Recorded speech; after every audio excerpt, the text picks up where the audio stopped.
3, 2. This is Hello Glass with another Real Glass Artist interview. Question number 1. What is your name and are you a glass artist?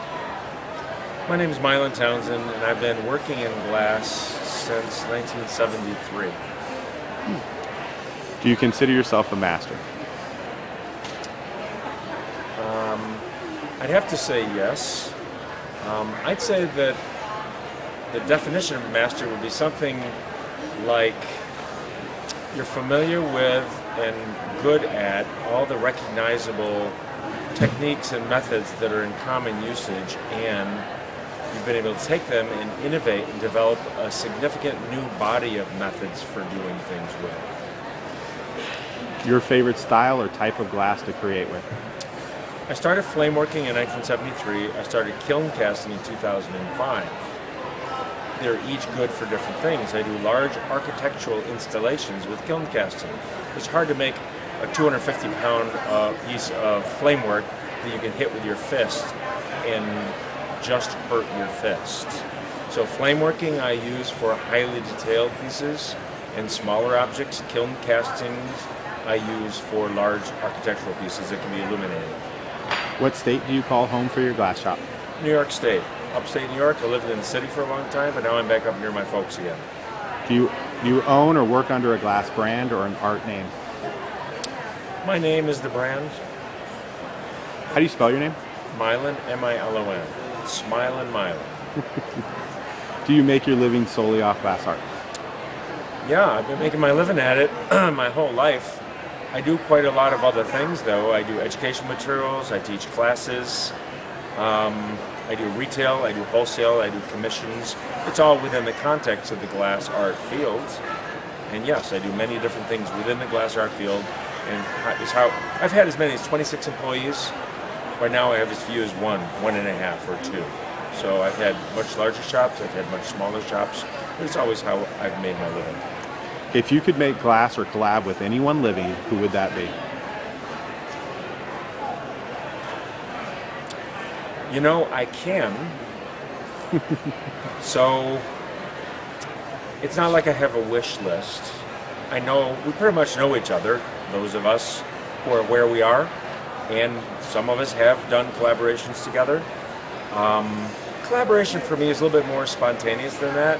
I don't have like a long-term wish list, like I said.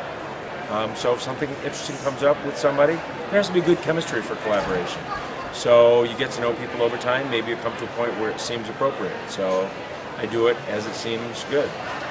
What style or technique in glass is hardest for you?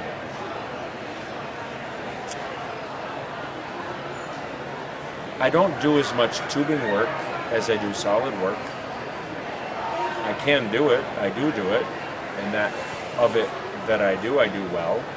I'd have to spend a lot of time to get as good as some of the guys and how it works. So I'd say I'm not as good at that, and I guess because I do it so little, that would be the hardest for me. Name 2 people that taught or influenced your glass skills. I taught myself, but my friend Robert Mickelson once said to me a long time ago, Milon, if you're not making mistakes, you're not really trying. I took that to heart. It's been very important to me. Pretty much we all influence each other. And I have a Facebook group called, interestingly, Milon Townsend Group. And we have interesting dialogues there about contemporary topics. One recently we had was about critique. One that I'm going to be posting next week is about intellectual property. How do we influence each other? When are you stealing somebody's idea? When are they stealing your idea? And is there a good way to borrow ideas from someone without being a plagiarist? And it's my opinion that the first person who takes the idea is a thief. The 10th person that copies the 9 people before them who've all taken from each other, the work has moved into what's called the vernacular realm, the lingua franca of our field. So when everybody's doing it, you're not stealing anymore. But I do find that the true creative person will make it their own, just without even trying. They're bored to do something exactly the same way somebody else was doing it. So the copyist typically does a bad job because they're lazy. The truly creative person will do something else with it. Is there any style or technique in glass that you would or will learn in the future? Yes, many. Name 2 glass artists that impress you. I can't name just 2, but because they're all for different reasons. Some are technically masterful, but conceptually less interesting. Some are conceptually very interesting, but technically not quite as clean.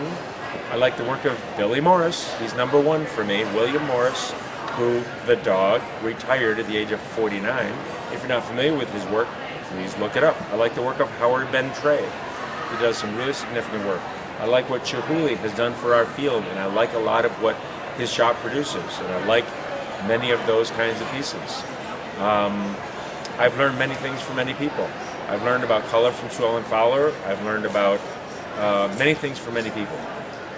What glass or technique amazed you when you first saw it?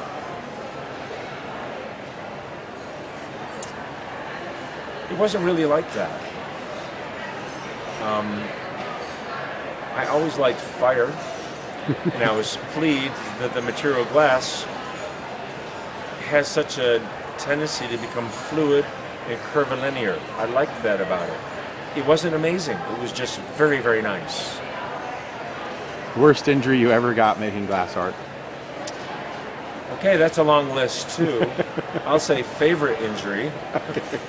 I was working and with some prepared cane I didn't want to crack because it cooled, and I put it into the kiln. I put holes in the side of my kiln so it could cool slowly without cracking.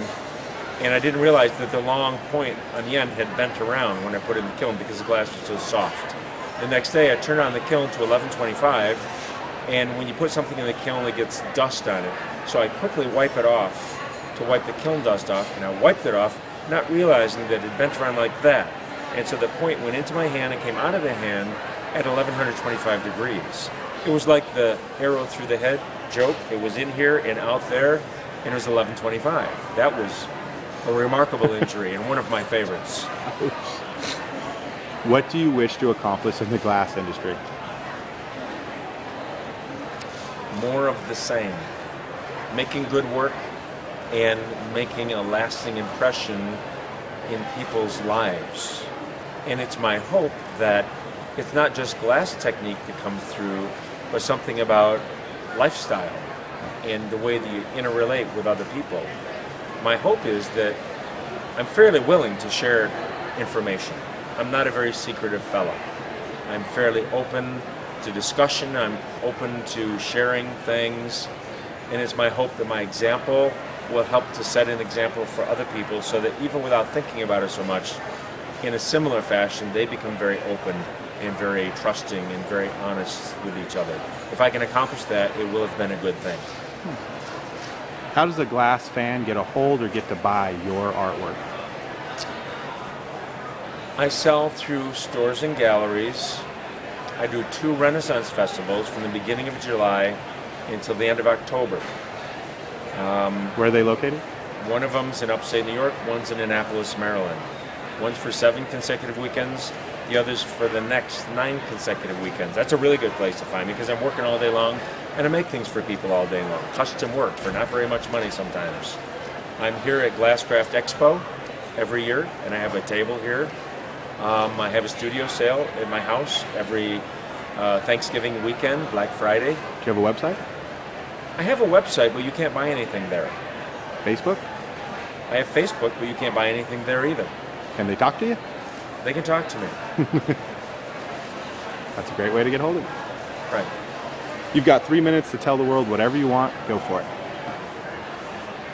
What part of the world? I'm going to assume that it's maybe the glass part of the world. Whatever you want. Well, I've found that, it's going to sound corny, but living for the sake of others is a philosophy. Giving first in business, in your personal relationships with other artists, you will find yourself more than amply compensated. I'm a part of the universe. And if I give something to the universe, it creates a positive pressure so that something pops out and comes back to me. It won't be a direct interchange. If I gave you something, you gave me something. I give you something, somebody over there is going to give me something. Whereas if I take from the universe, I've taken from myself as well. Something will be taken from me. So we can think about this concept and how these relationships of give and take work and act. This is what informs what I do and how I live my life. If you like any of that about me, understand that it comes from this underlying philosophy. I don't usually talk about it directly like this, but sometimes I find that a clear understanding of things can be very profound. When I teach, I'm not trying to teach anything new, I'm trying to teach things clearly, so the things that you were already aware of just become more clear to you and more usable and useful. So I want to be a useful person. I want to have a beneficial aspect. I want to have a beneficial effect in people's lives. My first book, I published 5,000 copies. I have about 100 left. That means there's 4,900 copies of that book out there. So if you can find a way to do something for the sake of others, you'll be a happier, more satisfied person. This was Hello Glass with another Real Glass Artist interview. Thank you so much for your time.